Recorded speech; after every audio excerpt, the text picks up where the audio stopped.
ভয় করলে কবরের আযাব থেকে মাপ পাওয়া যায়। আল্লাহকে ভয় করলে আল্লাহর প্রিয় গোলাম হওয়া যায়।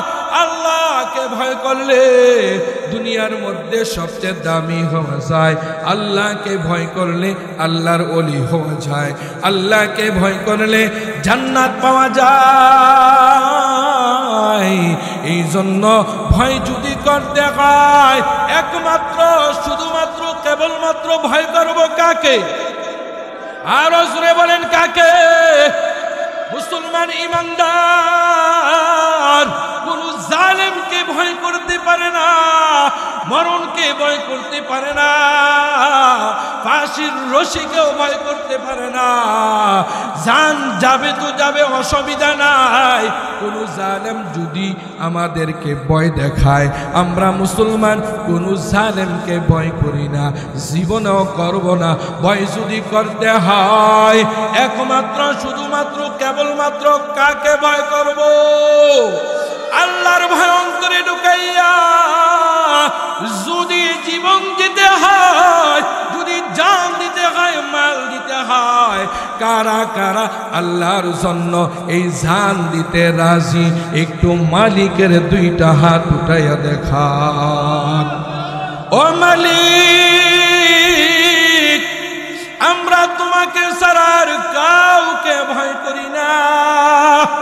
আমাদের অন্তরে তোমার ভয় এবং তোমার মহাব্বত ভালোবাসা তুমি জায়গা করে দাও। তোমার অরিজিনাল মুত্তাকি বান্দা আমাদেরকে বানায়া দাও। জোরে বলেন আমিন। এ মুন্সিগঞ্জের মুসলমান, বর্তমান সময়ে ওয়াজ নসিহত সবাই কম আর বেশি জানে, সকলেরই মোটামুটি জানা আছে, কিন্তু মানার বড় অভাব। বর্তমানে যেই পরিমাণ বক্তা আছে, বক্তার চেয়ে বেশি জানে শ্রোতারা। তার কারণ ইউটিউব, ফেসবুক এগুলোর মধ্যে এখন ওয়াজ লেখা দিলেই ওয়াজ চলে আসে। ইউটিউব মুফতিও বাইর হয়ে গেছে। ইউটিউব থেকে শুনতে শুনতে পাবলিক বড় বক্তা হয়ে গেছে। ইউটিউব দেখে পাবলিক মুফতি হয়ে গেছে। বর্তমান এমন একটা সময় চলে আসছে, আসল বক্তার দাম নাই, আসল মুফতির দাম নাই। দেশটা ভরে গেছে নকলে। ঠিক কিনা জোরে কর? যারা নকল করে তারাও লেখে নকল হইতে সাবধান। কিন্তু বাঙালি নকল ছাড়া আর কিছু বুঝে না। ঠিক কিনা জোরে কর? নকলের বড় চাহিদা। নকল জিনিস আমরা ব্যবহার করতে মজা পাই। আসমানের মালিক ডাক দিয়া বলে, হে আমার বান্দা বান্দিরা, দুনিয়ার মানুষ সব নকল করতে পারবে না।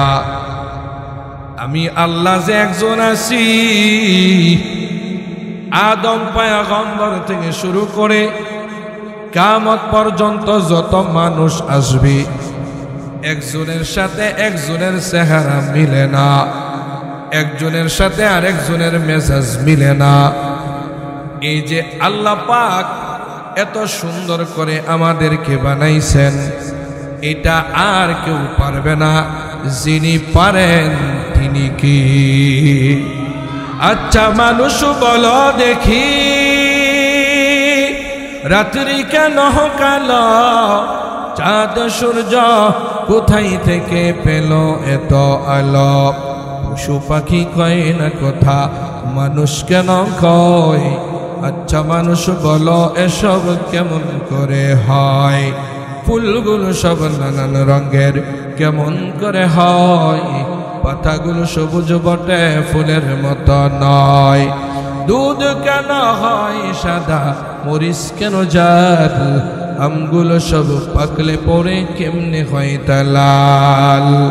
আমরা সবাই বাস করি ভাই এই দুনিয়ার রঙে হাতের রেখা আর চেহারা মিলে না কারো সঙ্গে, আর মিলে না কথার ধরন আঙ্গুলের টিপ। স্রষ্টা আছেন একজন, এবার প্রমাণ হলো ঠিক, ঠিক কিনা জোরে কান। এ মুন্সিগঞ্জের মুসলমান,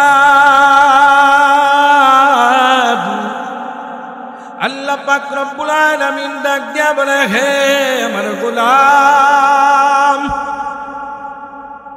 আমি আল্লাহকে তোমরা ভয় করো, আমি আল্লাহকে মহব্বত করো, আমি আল্লাহকে ভালোবাসো, আমি আল্লাহর সাথে বড় সম্পর্ক কায়েম করো।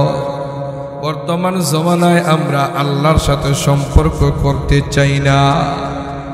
আমাদের সম্পর্ক হয় বড় বড় টাকাওয়ালার সাথে, বড় বড় পদে বসা ক্ষমতাওয়ালা ব্যক্তিদের সাথে, ঠিক কিনা জোরে খান, আরো জোরে।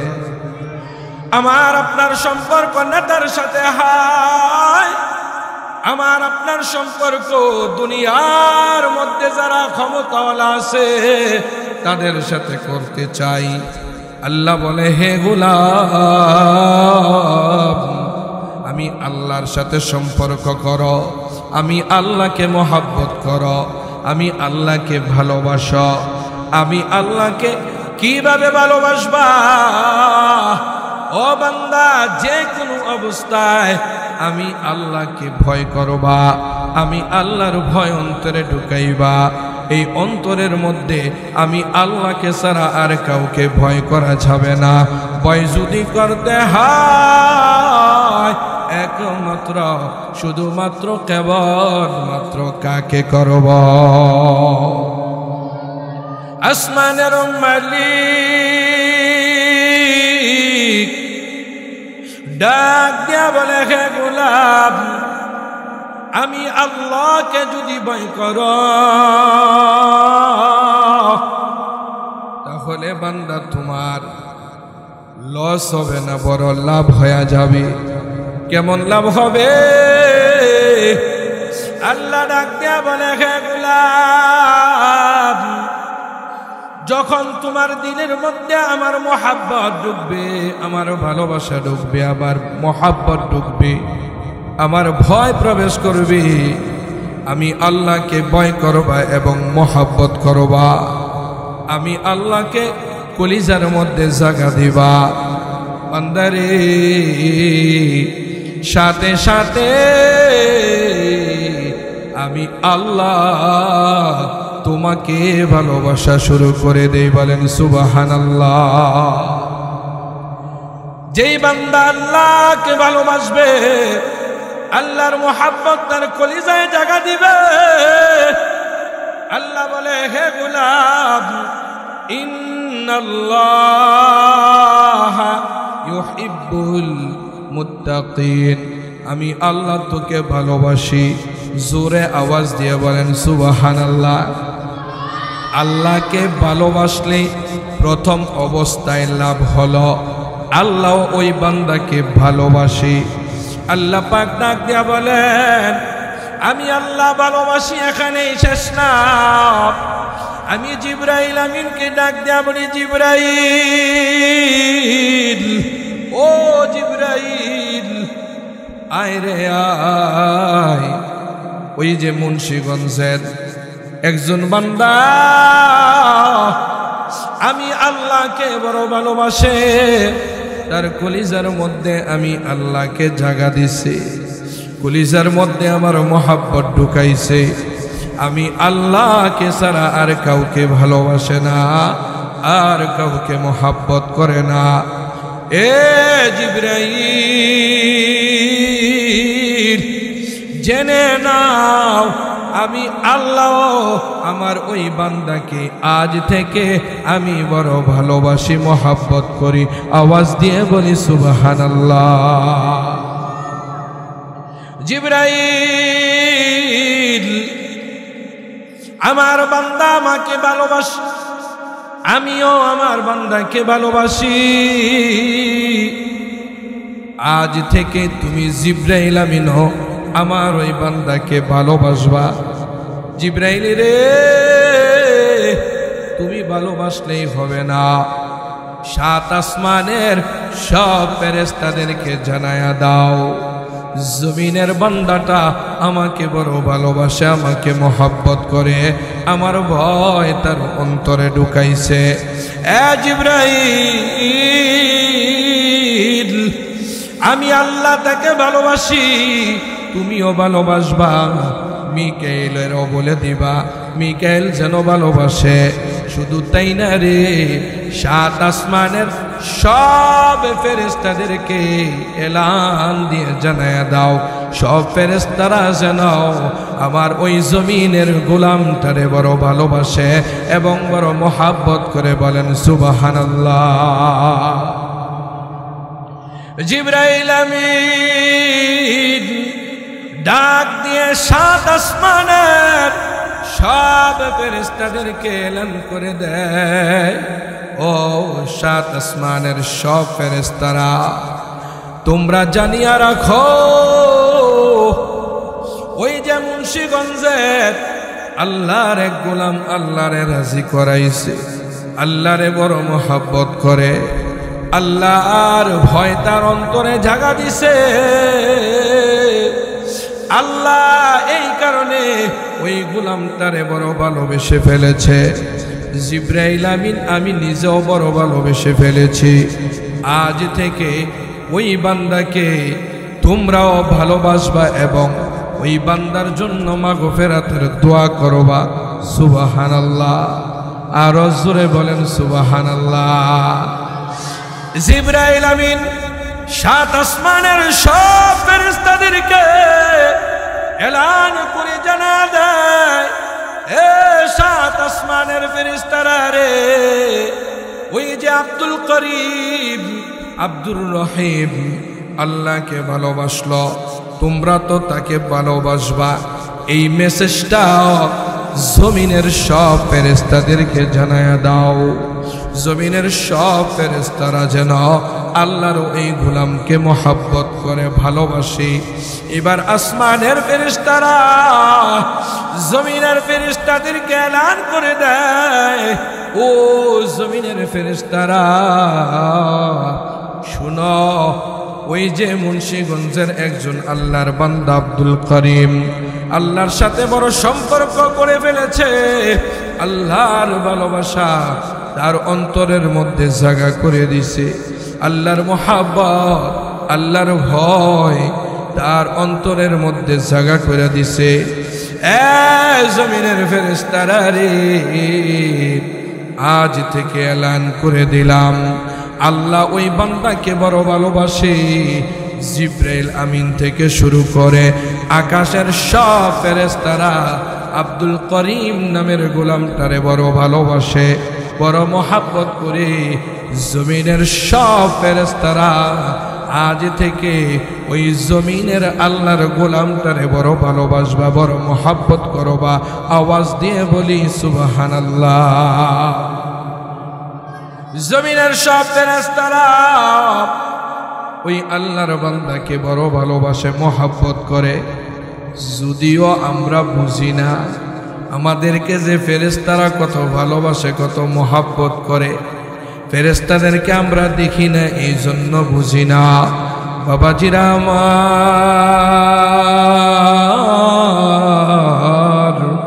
ও বন্ধুরা আমার, ফেরেশতারা আমাদেরকে তো ভালোবাসে, তো মহব্বত করে। আল্লাহ পাক বলেন, হে গোলাম কিরামান কাতিবিন, ওই যে তোমাদের জন্য ফেরেশতারা খেদমত করতেছি, সারাদিন জিকির করবা, সারাদিন আল্লাহকে ডাকবা, তোমার আমল নামাগুলো লিপিবদ্ধ করবার জন্য ফেরেশতারা বিনা বেতনে, বিনা চাহিদায়, বিনা টাকায় তোমার আমলের হিসাব করতেছে। বলেন সুবহানাল্লাহ। জমিনের সব ফেরেশতাদেরকে এলান করে দেয়, এবার জমিনের ফেরেশতারা বান্দাকে ভালোবাসতে শুরু করে দেয়। এ মুন্সিগঞ্জের মুসলমান, জমিনের ফেরেশতারা যে বান্দাকে ভালোবাসে, এটা কিভাবে বুঝাইলে আপনারা বুঝবেন? ও মুসলমান, উজানির জমিনে আল্লাহর একজন কুতুব ছিল, মরহুম কারি ইব্রাহিম রহমাতুল্লাহ আলাই। আপনারা অনেকেই তিনার নাম শুনছেন, ঠিক কিনা জোরে খান? দুনিয়ার কাউকে এত ভয় করে নাই। তিনি দুনিয়ার কোনো মানুষকে কলিজায় এত পরিমাণ জায়গা দেয় নাই। হে মুসলমান, উজানি কারি ইব্রাহিম সাহেব রহমাতুল্লাহ আলাইহি এই কলবের ভিতরে আল্লাহর মোহাব্বত জায়গা করে দিছে, আল্লাহর ভয়টা অন্তরে ঢুকাইছে। আল্লাহ ছাড়া আর কিছু বুঝে না, আল্লাহ ছাড়া আর কিছু বুঝে না। আল্লাহকে ভালোবাসে, আল্লাহকে ভয় করে। উজানির মাদ্রাসার পাশে জঙ্গল ছিল, তিনি ওই জঙ্গলে হাঁটি হাঁটি পা পা করে রওনা। এবার জঙ্গলের ভিতরে গিয়ে দেখে একটা বাঘিনী দুইটা বাচ্চাকে দুধ পান করাচ্ছে। বাঘিনী এবার ওই জঙ্গলের মধ্যে শুয়ে শুয়ে বাচ্চাদেরকে দুধ পান করাচ্ছে। কারি ইব্রাহিম আসমানের দিকে তাকাইয়া বলে, মালিক, আমি তোমার মাখলুক বাঘকে ভয় করি না, আমি দুনিয়ার কাউকে ভয় করি না গো আল্লাহ। আমার এই অন্তরে একমাত্র শুধুমাত্র কেবলমাত্র ভয় শুধু তোমার, তোমারে ছাড়া আর কাউকে ভয় করি না। আল্লাহু আকবার। ও আসমানের মালিক, জমিনের মালিক আমার আল্লাহ, এই যে বাঘে এই জায়গায় বসে বসে তার বাচ্চাদেরকে দুধ পান করাচ্ছে, আল্লাহ এই জায়গাটা আমার বড় পছন্দ হয়ে গেছে। এই জায়গার মধ্যে আমি তোমার গোলামি করতে চাই, তোমার ইবাদত করতে চাই, তোমাকে ডাকতে চাই, একটু নীরবে তোমার সাথে গভীর সম্পর্ক করতে চাই। এ মুন্সিগঞ্জের মুসলমান, আল্লাহ ডাক দিয়া বলে, হে জিবরাইল, জমিনের ফেরেশতাকে এলান করে জানাইয়া দে, ওই উজানির জমিনে জঙ্গলের বাঘকে এখান থেকে সরে যাওয়ার জন্য। আপনারা অনেকেই জানেন ইব্রাহিম সাহেব রহমাতুল্লাহ আলাইকে ইবাদত করবার সুযোগটা দিয়া ওই বাঘ তার দুইটা বাচ্চাকে নিয়ে ওই জঙ্গল থেকে চলে গেছে। আওয়াজ দিয়ে বলি আল্লাহু আকবার। ওই জঙ্গল আর জঙ্গল নাই, ওই জঙ্গলটা বর্তমানে উজানি মাদ্রাসার ময়দান হয়ে গেছে গো বাবা। ওখানে মসজিদ হয়ে গেছে, মাদ্রাসা হয়ে গেছে। কারি ইব্রাহিম সাহেব রহমাতুল্লাহ আলাইহি দুনিয়ার কাউকে ভয় করে নাই, ভয় করছে কারি। আল্লাহকে ভয় করার কারণে আল্লাহ পাক রব্বুল আলামিন তার গোলাম, তার প্রতি মহাব্বত শ্রদ্ধা ওই বাঘের অন্তরে ঢুকাইয়া দিছে। সুবহানাল্লাহ। আল্লাহকে ভয় করলে সারা পৃথিবীর সব মাখলুকগুলো আমার আল্লাহ ওই বান্দার গোলাম বানায়া দেয়, ওই বান্দার খেদমতের নিরাপত্তার বাহিনী বানায়া দেয়। এই জন্য ভয় যদি করতে হয় কারে করব? আরো জোরে বলেন কারে করব? এ মুসলমান, আল্লাহর ভয় অন্তরে নাই, এই জন্য আমরা গুনাহ করতে পারি, এই জন্য অন্যায় করতে পারি, জুলুম করতে পারি। যে ইমানদারের অন্তরে আমার আল্লাহর ভয় ঢুকে গেছে, আল্লাহর মহব্বত ঢুকে গেছে, ওই মানুষটা কোনোদিন অন্যায় করতে পারে না, অপরাধ করতে পারে না। ঠিক কিনা জোরে খান? আল্লাহকে ভয় করলে আল্লাহর ভালোবাসা পাওয়া যায়। আল্লাহ বলেন, ইন্না আকরামাকুম ইনদাল্লাহি আতকাকুম। আল্লাহ বলেন যার অন্তরের মধ্যে আমি আল্লাহর ভয় আছে, ওই মানুষটা দুনিয়ার মধ্যে যদি হাত ছাড়া হয়, পাও ছাড়া হয়, কালো হয়, পঙ্গু হয়, কোনো অসুবিধা নাই। আমি আল্লাহ তাকওয়ার কারণে, আমি আল্লাহর ভয় অন্তরে থাকার কারণে সারা পৃথিবীর শ্রেষ্ঠ মানুষ আমি আল্লাহ থেকে বানায় দেই। বলেন সুবহানাল্লাহ। হযরত বেলাল রাদিয়াল্লাহু তাআলা আনহু তিনি একজন নিম্ন শ্রেণীর লোক ছিল। দেখতেও তেমন সুন্দর ছিল না, কালো ছিল, কিন্তু অন্তরটা বড় ভালো ছিল। অন্তরের মধ্যে আল্লাহর মহব্বত ছিল, ভালোবাসা ছিল। আমার আল্লাহর মহব্বত ভালোবাসা থাকার কারণে পৃথিবীর মধ্যে যত কালো মানুষ আসবে, এই কালোদেরকে একসাথে করার মধ্যে তিনজন কালো ব্যক্তি আমার আল্লাহর কাছে বড় দামি। এর মধ্যে একজন হলো পয়গম্বরের সাহাবী হযরত বেলাল রাদিয়াল্লাহু তাআলা আনহু। আল্লাহকে ভয় করার কারণে আমার আল্লাহর কাছে এমন দামি হয়ে গেছে, নবীজি মেরাজের সফরে জান্নাতের মধ্যে যখন যায়, হযরত বেলাল রাদিয়াল্লাহু তাআলা আনহু আল্লাহর নবীর সামনে দিয়ে টক টক করে হাঁটতেছে। বেলালের পায়ের জুতার আওয়াজ নবীজির কানের মধ্যে চলে আসছে। বলেন সুবহানাল্লাহ। আল্লাহকে ভয় করলে এ মুসলমান দামি হওয়া যায়, আল্লাহকে ভয় করলে ওলি হওয়া যায়। আল্লাহর ভয় যদি অন্তরে থাকে, হে মুসলমান, আল্লাহর প্রিয় হওয়া যায়। আল্লাহ বলেন ইন্নাল্লাহা মাআল্লাযীনা তাকাউ ওয়াল্লাযীনা হুম মুহসিনুন। আমি আল্লাহকে যদি ভয় করো, আমি আল্লাহ তোমার সাথেই থাকব। জোরে আওয়াজ দিয়ে বলি সুবহানাল্লাহ। ভয় যদি করতে হয় কারে করব? আরো জোরে বলেন কাকে ভয় করব? এই অন্তরের মধ্যে আল্লাহকে এমন ভাবে জায়গা করে দিব, আল্লাহর ভয় আমাকে গুনাহ থেকে বাঁচাবে, অন্যায় থেকে বাঁচাবে, অপরাধ থেকে বাঁচাবে। বাবাজিরা আমার, বন্ধুরা আমার, আমাদের কলবের মধ্যে আল্লাহর পরিপূর্ণ ভয় প্রবেশ করায় দেখ। সবাই বলেন আমিন। আলহামদুলিল্লাহ। আমাদের মাহফিলের প্রধান আলোচক, প্রধান বক্তা চলে আসছে। সবাই বলেন আলহামদুলিল্লাহ। আরো জোরে বলেন আলহামদুলিল্লাহ। এখনো যারা ডাইনে বামে ঘুরতেছে, একটু কষ্ট করে মাঠে চলে আসি, সুন্দরভাবে বসি, কথা না বলি। আল্লাহর ভয় এমন একটা সম্পদ, আল্লাহর ভয় এমন একটা দামি জিনিস বাবা। আল্লাহকে ভয় করলে কবরের আযাব থেকে মুক্তি পাওয়া যায়।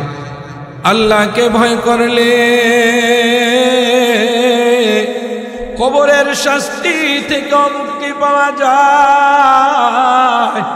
আল্লাহর ভয় অন্তরে যদি ঢুকাইতে পারো, কবরের আযাব থেকেও আমার আল্লাহ নাজাত দিয়ে দেয়।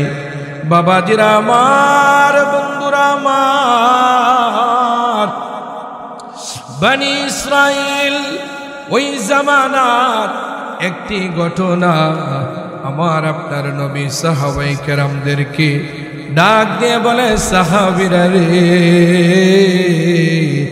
আজকে আমি তোমাদের মাঝে বনি ইসরাইল জামানার একটি ঘটনা বয়ান করব। তবে ঘটনাটা বড় আজীব ঘটনা, বড় আশ্চর্য ঘটনা, বড় চিন্তার ঘটনা। এ মুন্সিগঞ্জের মুসলমান, নবী সাহাবীদেরকে ডাক দিয়া বলে, সাহাবীরা রে, আজকে আমি তোমাদের মাঝে এমন একটা আশ্চর্য ঘটনা বলবো। ও সাহাবীরা, বনি ইসরাইল জামানার একজন বাবা ছিল, যেই বাবা সারা জীবন আল্লাহর হুকুম পালন করে নাই, সারাটা জীবন শুধু গুনাহ করছে, সারাটা জীবন আল্লাহর নাফরমানি করছে, আল্লাহর সাথে শিরিক করছে, কুফরি করছে, তার জীবনটা গুনাহে ভরপুর ছিল। ওই বাবা যখন মৃত্যু শয্যায় বিছানার মধ্যে শুয়ে পড়ল গো বাবা, ওই বিছানার মধ্যে যখন দুর্বল হয়ে শুয়ে পড়ছে, ওই বাবা এবার তার সন্তানদেরকে একে একে করে ডেকে ডেকে তার সামনে নিয়ে আসলো। সন্তানেরা রে,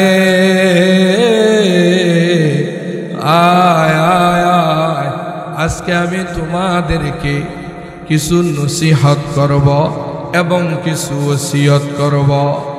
বাবা সন্তানদেরকে ডাক দিয়ে বাবার কাছে নিয়ে আসলো। সন্তানেরা সবাই বাবার দ্বারে আইসা উপস্থিত হয়ে গেছে। বাবাজিরা, আবার বন্ধুরা আমার, ওই বাবার শরীরটা বড় দুর্বল হয়ে গেল।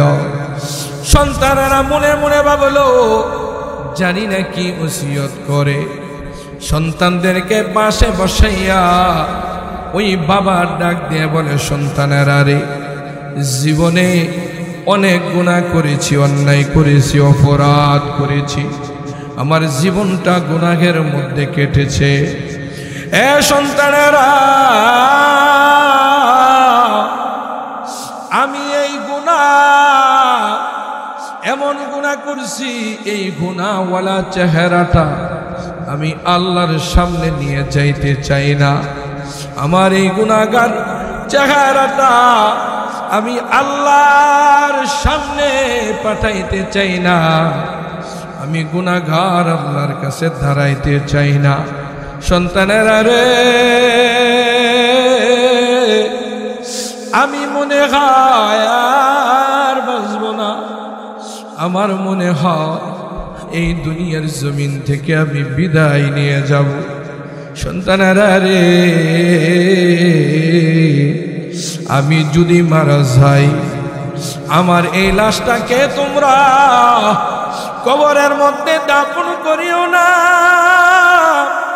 কবরের ভিতরে দিও না। হে সন্তানেরা রে, আমার এই লাশটারে তোমরা ভালো করে লাকড়ি জমা করে আগুন ধরাইয়া ওই আগুনের মধ্যে আমার এই লাশটা পুরবা। আমার এই লাশটাকে ভালোভাবে পুড়ে যখন ছাই ছাই হয়ে যাবে, ওই ছাইগুলোকে দুইটা ভাগ করবা। এক ভাগ ছাই উঁচু পাহাড়ের উপরে উঠে এক ভাগ ছাই উড়াইয়া দিবা, আর এক ভাগ ছাই একটা নদীর মধ্যে নিয়ে বাসাইয়া দিবা। সন্তানেরা ডাক দিয়ে বলে, বাবা গো, এমন আজব ওসিয়ত কেন? বাবা বলতেছেন, সন্তানেরা রে, আমি যেই ওসিয়ত করেছি, আমার এই ওসিয়ত তোমরা মানবা, আমাকে আর কোনো প্রশ্ন করবা না। আমার একটাই ওসিয়ত, এই ওসিয়ত করে বাবা দুনিয়ার জমিন থেকে রবের ডাকে সাড়া দিয়ে চলে গেছে। সন্তানেরা ওসিয়ত অনুযায়ী বাবার লাশকে আগুনের মধ্যে পড়ল। পোড়ার পরে ছাই যখন হইল, ওই ছাইগুলোকে দুই ভাগ করে এক ভাগ ছাই পাহাড়ের উপরে নিয়ে উড়াইয়া দিছে, আর এক ভাগ ছাই নদীর মধ্যে বাসাইয়া দিছে। বাবাজিরা আমার, ও যুবক বন্ধুরা আমার, যখন সন্তানেরা বাবার লাশ পুরে ছাই ছাই করে উড়াইয়া দিল আর বাসাইয়া দিল, এবার কবরের মধ্যে ফেরেশতারা আইসা লাশ দেখতে পায় না। আল্লাহকে ডাক দেয়া বলে, মালিক আজকে যে তোমার বান্দা মারা গেল, ওই বান্দার লাশ কবরে আসে নাই গো আল্লাহ। ওই বান্দার সওয়াল জবাব কিভাবে করব, আমরা কিভাবে প্রশ্ন করব? তাকে তো তার সন্তানেরা আগুনে পুড়ে ছাই ছাই করে দুই ভাগ করে, এক ভাগ বাতাসে উড়াইয়া দিছে, আর এক ভাগ নদীতে ভাসাইয়া দিছে।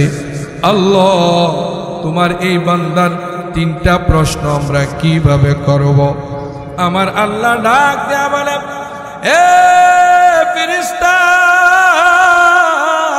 টেনশন করিস না, চিন্তা করিস না, আমি আল্লাহ ব্যবস্থা করতেছি। আমার আল্লাহর কুদরতি আদেশ এবার নদীর মধ্যে চলে গেল। নদীরে, ও নদীর পানি আমার বান্দার পুরা দেহটা যতটুকু তোর মাঝে আছে পুরা ছাইগুলো একত্র করে জমা কর। আওয়াজ দিয়ে বলি আল্লাহু আকবার। বাতাসকে এবং জমিনকে আদেশ করলো আল্লাহ। আল্লাহর কুদরতি হুকুম চলে আসলো, হে জমিন, হে বাতাস, আমার বান্দার যে ছাইগুলো তোমাদের উপরে পড়ছে ওই ছাইগুলো একত্র করে জমা কইরা পাহাড়ের এখানে নিয়ে আসো। ওদিক দিয়ে আল্লাহ পাক রব্বুল আলামিন নদীর পানিকে আদেশ করলো, আর এদিক দিয়ে জমিনকে আদেশ করলো, বাতাসকে আদেশ করলো। আল্লাহ পাকের কুদরতের মাধ্যমে ওই বাবার পুরা দেহটা একত্র হয়ে গেছে। জোরে জবান খুলে বলি সুবহানাল্লাহ। আমার আল্লাহর এই ক্ষমতা আসেনি? আরো জোরে কন। বাবাজিরা আমার, বন্ধুরা আমার, আল্লাহ পাক রব্বুল আলামিনের আদেশে এবার ওই বাবাজির পুরা দেহটা একসাথে হয়ে গেছে। এই দেহ যখন একসাথে হয়ে গেছে, আল্লাহ ডাক দিয়া বলে, ও ফেরেশতারা রে, জারি যা, আমার বান্দারে যাইয়া তিনটা প্রশ্ন কর। ফেরেশতারা চলে আসলো। এর আগে আমার আল্লাহ ডাক দিয়ে কয়, ফেরেশতারা তোমরা একটু দাঁড়াও, আমি আল্লাহ আমার বান্দার সাথে একটু কথা বলবো। সুবহানাল্লাহ। আর জোরে বলেন সুবহানাল্লাহ। আসমানের মালিক ডাক দিয়া বলে, হে আমার গোলাম, জানতে চাই রে, আমি জানি তারপরও জানতে চাই, এ আমার বান্দা,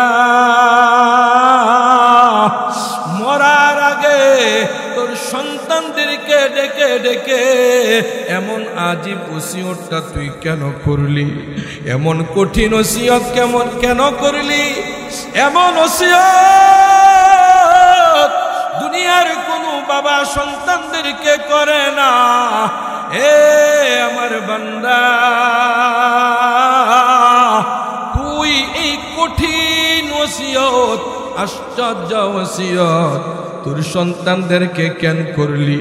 তোর এই লাশটারে আগুনের মধ্যে পুড়তে কেন বললি? আর ছাইগুলোরে দুই জায়গায় উড়াইয়া এবং বাসায়া দিতে কেন বললি? আল্লাহ বান্দার কাছে জানতে চায়, জবাব দিবেন। বান্দার কাছে জানতে চাওয়া ছাড়া আমার আল্লাহ বান্দার অবস্থাটা জানেনি। আরো জোরে কর। আল্লাহ ভালো করে জানে। ওই বাবা ডাক দিয়ে বলে, মালিক, পৃথিবীর কেউ জানো কার না জানো, এমন কঠিন ওসিয়ত এমন আজীব ওসিয়াত আমার সন্তানদেরকে আমি কেন করেছি? পৃথিবীর কেউ না জানলেও আল্লাহ তুমি ভালো করে জানো। আল্লাহ তুমি তো ভালো করে জানো, আমার কাছে কেন তুমি জানতে চাও? আল্লাহ ডাক দিয়ে বলে, বান্দারে আমি তো জানি, তারপরও আমি তোর কাছ থেকে জানতে চাই। আল্লাহর বান্দা ডাক দিয়ে বলে, আল্লাহ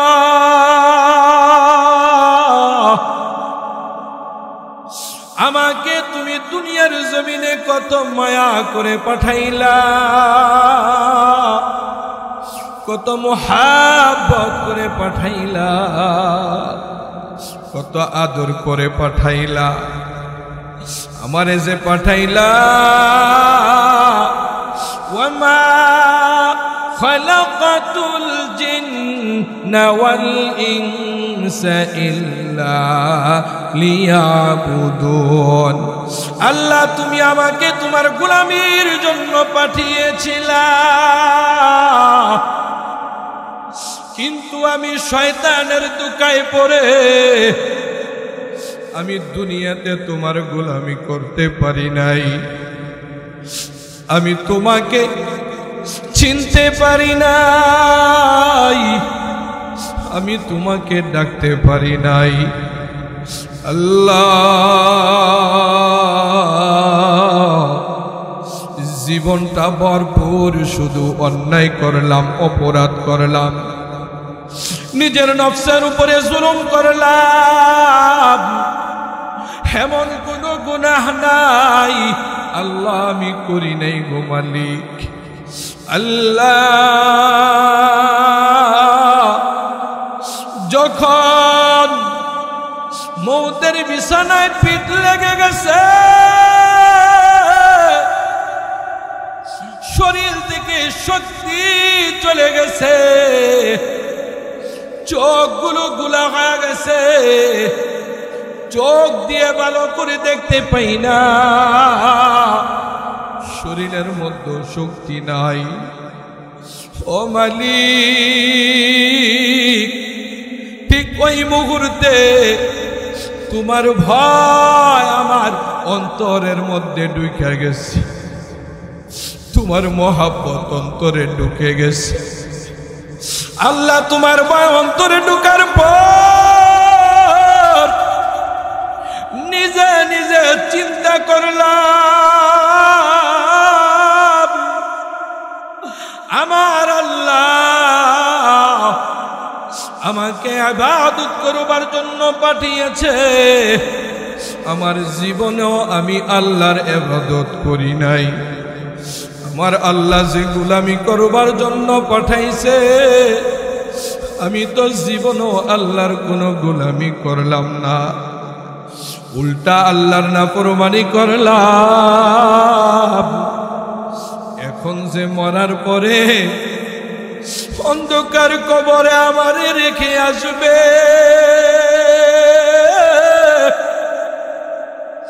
ওই কবরে আমার কোনো সন্তানেরা যাবে না, আমার ভাই বন্ধু যাবে না, আমার টাকা পয়সা যাবে না, আমার কোনো ক্ষমতাও যাবে না।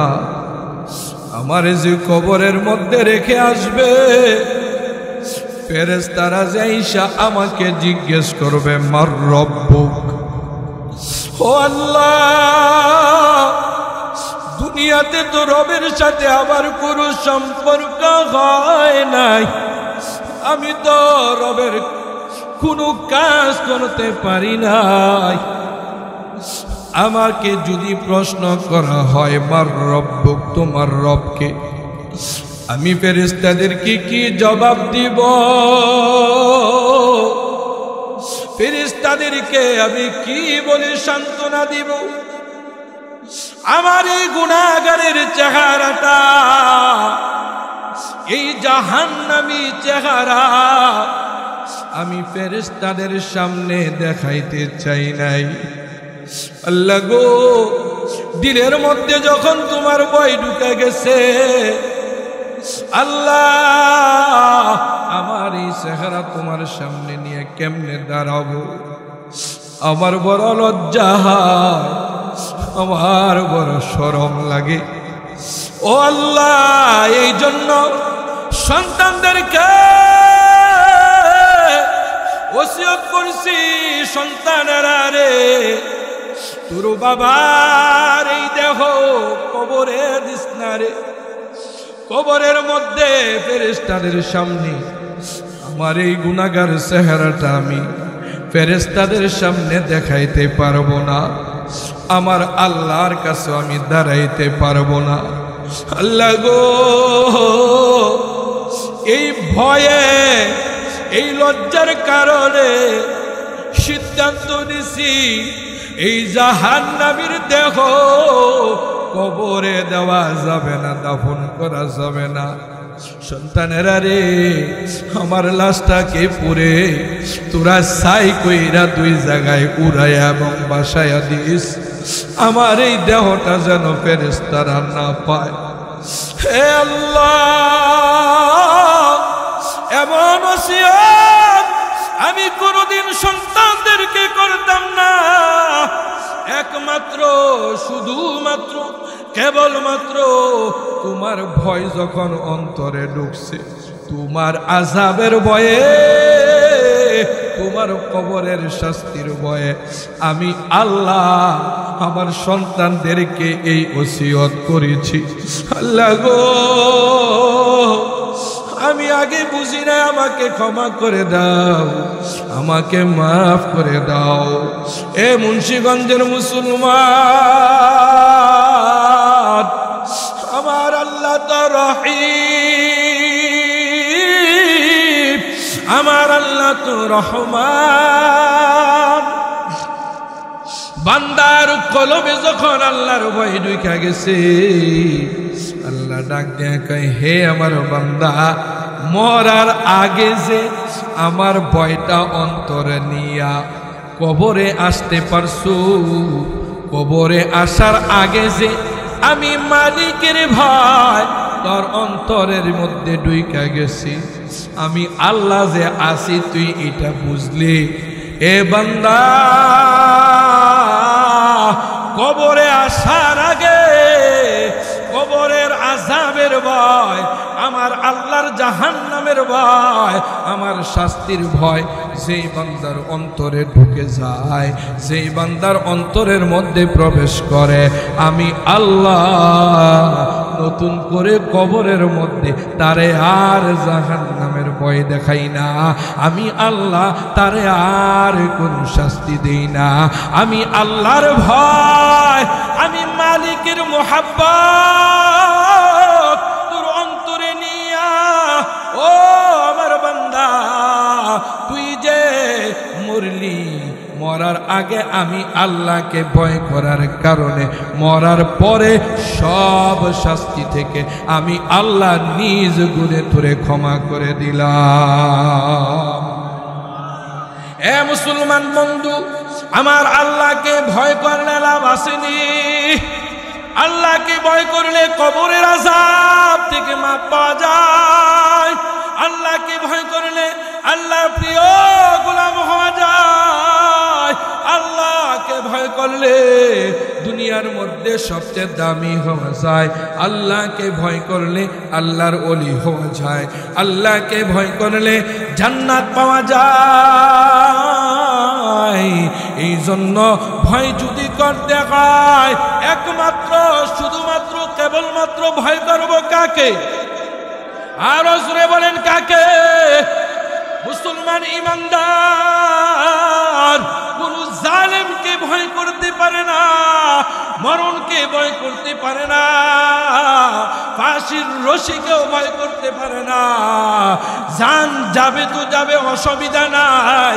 কোন জালেম যদি আমাদেরকে ভয় দেখায়, আমরা মুসলমান কোন জালেমকে ভয় করি না, জীবনেও করব না। ভয় যদি করতে হয় একমাত্র শুধুমাত্র কেবলমাত্র কাকে ভয় করব? আল্লাহর ভয় অন্তরে ঢুকাইয়া যদি জীবন দিতে হয়, যদি জান দিতে হয়, মাল দিতে হয়, কারা কারা আল্লাহর জন্য এই জান দিতে রাজি? একটু মালিকের দুইটা হাত উঠাইয়া দেখান। ও মালিক, আমরা তোমাকে ছাড়া আর কাউকে ভয় করি না।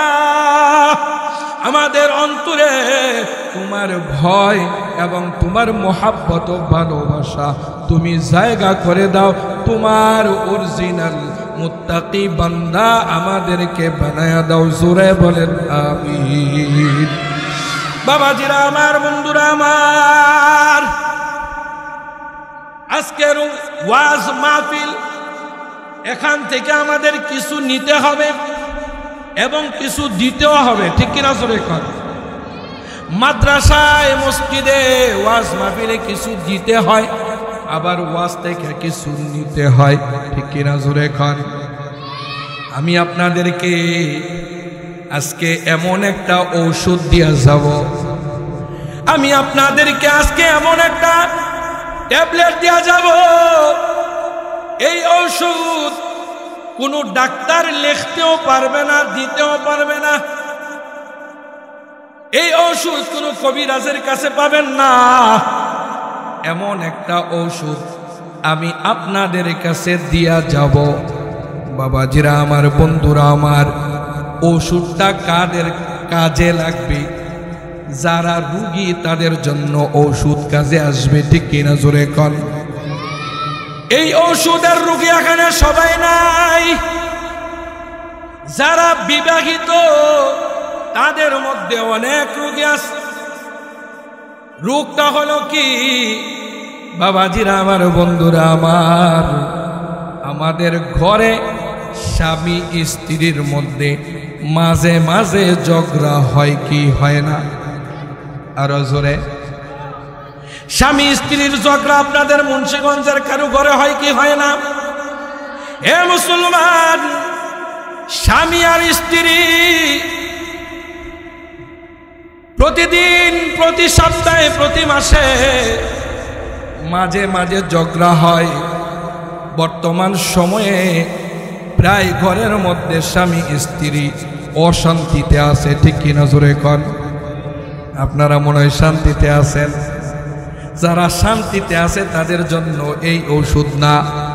যাদের ঘরের মধ্যে স্বামী স্ত্রী অশান্তিতে আছে, অসুবিধা আছে, মুসিবতে আছে, স্বামী স্ত্রীকে দেখতে পারে না, স্ত্রী স্বামীকে দেখতে পারে না, তাদের জন্য আমি একটা ঔষধ দিয়ে যাব। এই ঔষধটা আপনারা নেওয়ার জন্য রাজি আছেননি? বাবাজিরা আমার, বন্ধুরা আমার, একজন ইহুদি তার ঘরের মধ্যে প্রতিদিন ঝগড়া আর ঝগড়া।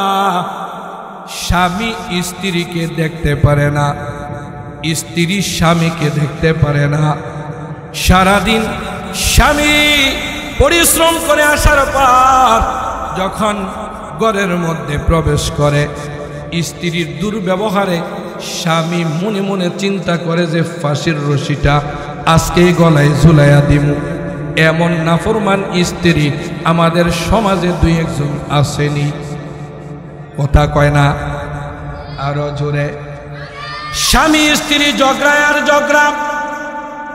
ইহুদির স্ত্রী স্বামীকে দেখতে পারে না, আবার ইহুদি স্বামী তার স্ত্রীকে দেখতে পারে না। ঝগড়া করতে করতে এমন একটা অবস্থা হয়ে গেছে,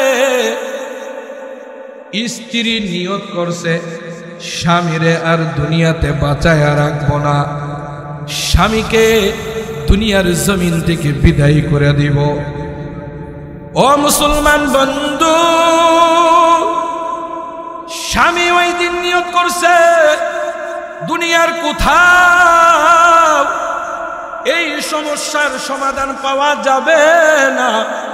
এই সমস্যার সমাধান যদি পেতে চাই, যদিও মুহাম্মদ নবী আমার ধর্মের নবী না, তবে আমার দিলে বিশ্বাস মুহাম্মদুর রাসূলুল্লাহ সাল্লাল্লাহু আলাইহি ওয়াসাল্লামের কাছে গেলে আমার স্বামী স্ত্রী আমাদের ঘরে যে অসুবিধা আছে, সমস্যা আছে, নবী মুহাম্মদ একটা সমাধান দিয়া দিবি।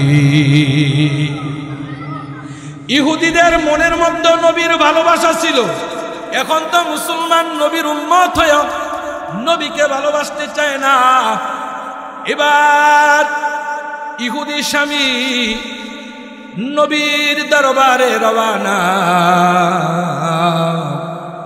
নবীজির কাছ থেকে সমস্যার সমাধান নিবে। বাবাজিরা আমার, বন্ধুরা আমার, হাঁটি হাঁটি পা পা করে এবার নবীর কাছে আসলো। আয়েশা দেখেন নবীজি সাহাবাই কেরামদেরকে সুন্নতের বয়ান করতেছে। সুবহানাল্লাহ। ইহুদি নবীজির সামনে যায় নাই, পিছনেই বসে গেছেন। পিছনে বসে বসে শুনতেছে কি বলতেছে।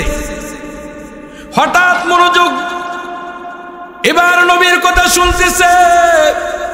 যেই সমস্যা নিয়ে ইহুদি আসছে, ওই সমস্যার সমাধানের কথা আমার আপনার নবীর জবান দিয়া বের হচ্ছে। আর জোরে কোন সুবহানাল্লাহ। নবী ডাক দিয়া বলে, হে আমার সাহাবীরা রে, তোমাদের ঘরের মধ্যে যদি স্বামী স্ত্রী অমিল থাকে, তোমরা যদি অশান্তিতে থাকো, তোমাদের ঘরে যদি স্বামী স্ত্রী ঝগড়া হয়, এ সাহাবীরা, আমি নবী আজকে তোমাদেরকে 1 মিনিটে একটা সুন্নতের বয়ান দিব। ওই সুন্নত যদি তোমরা আমল করতে পারো, আমি নবী বললাম আর কোনদিন ওই ঘরে স্বামী স্ত্রী আর ঝগড়া হবে না। বলেন সুবহানাল্লাহ। সাহাবীরা তাকায় রইছে, ইয়া রাসূলুল্লাহ, ইয়া হাবিবাল্লাহ, ও আল্লাহর নবী, স্বামী স্ত্রী ঝগড়া তো প্রায় ঘরেই হয়। নবী গো, আপনি সুন্নতের বয়ানটা তাড়াতাড়ি করেন। নবীজি বলে, সাহাবীরা রে, আজ থেকে তোমরা ঘরে যাইয়া আলাদা আলাদা খানা খাও না, একটা বড় প্লেট নিবা, এই প্লেটের মধ্যে খাবার দাবার নিবা। এ সাহাবীরা, খাবার দাবার নিয়ে তুমিও খাইতে বসবা, তোমার বিবিকেও বসাইবা। ও সাহাবীরা, এক প্লেটের মধ্যে বসে স্বামী স্ত্রী সুন্নত তরিকায় খানা খাইবা। মাঝে মাঝে স্ত্রীর মুখে তুমি একটা লোকমা তুলে দিবা, আবার স্ত্রী তোমার মুখের মধ্যে একটা লোকমা তুলে দিবে। মাঝে মাঝে তুমি এক টুকরা গোশত স্ত্রীর মুখে দিয়া দিবা, স্ত্রী তোমার মুখে দিবে। আমার প্রিয় সাহাবীরা, যদি এক প্লেটের মধ্যে সুন্নত তরিকায় বৈশা যদি তোমরা খানা খাইতে পারো, আমি নবী বললাম ওই ঘরের মধ্যে স্বামী স্ত্রী আর কোনোদিন ঝগড়া করবে না। বলেন সুবহানাল্লাহ। ইহুদি এই কথা শুনে নবীজির সাথে আর দেখা করে না। ইহুদি বলল, হ্যাঁ হ্যাঁ, আমি তো পেয়ে গেলাম। এবার ইহুদি হাঁটি হাঁটি পা পা করে তার বাড়ির দিকে রওনা। বাড়িতে যাইয়া বিবিকে নিয়া এক প্লেটে খানা খাবে। নবীজির কথা, মুহাম্মদ সাল্লাল্লাহু আলাইহি ওয়াসাল্লামের কথা তার দিলের মধ্যে ভালো লাগছে, তার বিশ্বাস হয়ে গেছে আজ থেকে ওই ঘরে আর সমস্যা হবে না। আর ওই দিক দিয়া ইহুদির বিবি নিয়ত করছে আজকে আর এই স্বামীরে দুনিয়ার জমিনে রাখবো না। ভালো ভালো খাবার রান্না করেছে, খাবারের মধ্যে বিষ মিক্স করেছে। এবার স্বামী যখন ঘরের মধ্যে গেল, প্রতিদিন স্ত্রী স্বামীর সাথে দুর্ব্যবহার করত, কিন্তু ওই দিন স্বামীরে সুন্দরভাবে সাবলীল ভাষায় ডেকে ডেকে প্রেমের ডাক দিয়ে, মহাব্বতের ডাক দিয়ে, ভালোবাসার ডাক দিয়ে বলে, স্বামী আমার এত সুন্দর সুন্দর খাবারের ব্যবস্থা করেছি, স্বামী গো আজকে তুমি এই খাবারগুলো খাও, ভালো করে খাও। বাবাজিরা আমার, বন্ধুরা আমার, স্বামী তো অবাক হয়ে গেছি, যেই বিবিরে পানির কথা বললে পানি দিতে চায় না, আজকে ওই বিবি এত মজার খাবার আমার সামনে আইনা হাজির করছে। বাবাজিরা আমার, বন্ধুরা আমার, স্বামী ডাক দিয়ে বলে, বিবি আজকে আমি একটা নিয়ত করে আসছি, তোমাকে সারা খানা খাবো না। সুবহানাল্লাহ কইবেন না? বিবি গো এত মহাব্বত করে, এত ভালোবাসা কোনো দিন খানা খাইতে বলো নাই, এত সুন্দর সুন্দর খাবার কোনো দিন দাও নাই, আজকে তুমি এত সুন্দর খাবার আমার সামনে দিছো, আমি নিয়ত করছি তোমার সারা খানা খাবো না। এ বিবি বসো, এক প্লেট থেকে তুমিও খাইবা আমিও খাবো। সুবহানাল্লাহ। বিবি ডাক দিয়ে কয়, না স্বামী তুমি আগে খাও, আমি পরে খাবো। এবার স্বামী তো আমার আপনার নবীর সুন্নতের বয়ান শুনে দিলের মধ্যে বিশ্বাস হয়ে গেছে, একসাথে বৈশা যদি কোনো রকম খানা খাইতে পারি আর কোনোদিন ঝগড়া হবে না। বিবিরে টান দিয়ে কয়, বিবিরে তুইও খা আমিও খাই, তুই না খাইলে আমি খানা খাবো না। এবার বিবি ডাক দিয়ে কয়, স্বামী গো আমার, হাতে ধরি পায়ে পড়ে মাফ চাই, মাফ করে দাও, আমি যে খানার মধ্যে বিষ মিশাইছি তুমি এইটা কার কাছ থেকে জানলা? আল্লাহু আকবার। তুমি এটা কার কাছ থেকে সংবাদ পাইলা? স্বামীর মাথার মধ্যে এই কথা আসার পর চোখের পানি ছেড়ে দিয়া বলে, বিবি রে আমাকে কেউ এই সংবাদ দেয় না রে বিবি। এ বিবি আমি বিষের খবর চাই না, তোমার টানাটানি করি নাই। আমি আজকে অনেক চেষ্টা করে মুসলমানদের নবী নবী মুহাম্মাদুর রাসূলুল্লাহ সাল্লাল্লাহু আলাইহি ওয়াসাল্লামের কাছে সমস্যার সমাধান আনতে গেছিলাম। নবীর সাথে আমার সরাসরি দেখা হয় নাই, তবে নবীর কথা আমি শুনছি। নবী সাহাবীদেরকে বলছে, এক প্লেটে খানা খাইলে নাকি স্বামী স্ত্রী ওই ঘরের মধ্যে আর ঝগড়া হয় না। এই কথা শুনে আমি নিয়ত করেছি আজকে এই আমলটা আমি ইহুদি স্বামী স্ত্রী করব। এ বিবি আমি শুধু নিয়ত করেছি, এখনো আমল করার সুযোগ হয়নি রে বিবি। যেই মুহাম্মদের এক মিনিটের বয়ানে, একটা সুন্নতের বয়ানে আমল করি নাই, নিয়ত করেছি, ওই নিয়তের বদলতে আজকের এই বিষ জাতীয় খাবার খেয়ে আমি মরে যাইতাম। এই মরণ থেকে যেই নবীজির একটা সুন্নতের কারণে নিয়ত করেছি, আমল করি নাই, দুনিয়ার বিষ থেকে, মরণ থেকে আসমানের মালিক আমাকে বাঁচায়া দিছে রে বিবি। আয় রে আয় আয় আয়, দেরি আর করিস না, আমরা আর ইহুদি থাকবো না, আমি আর তুই যাই ওই মুহাম্মদ নবীর কাছে যাই।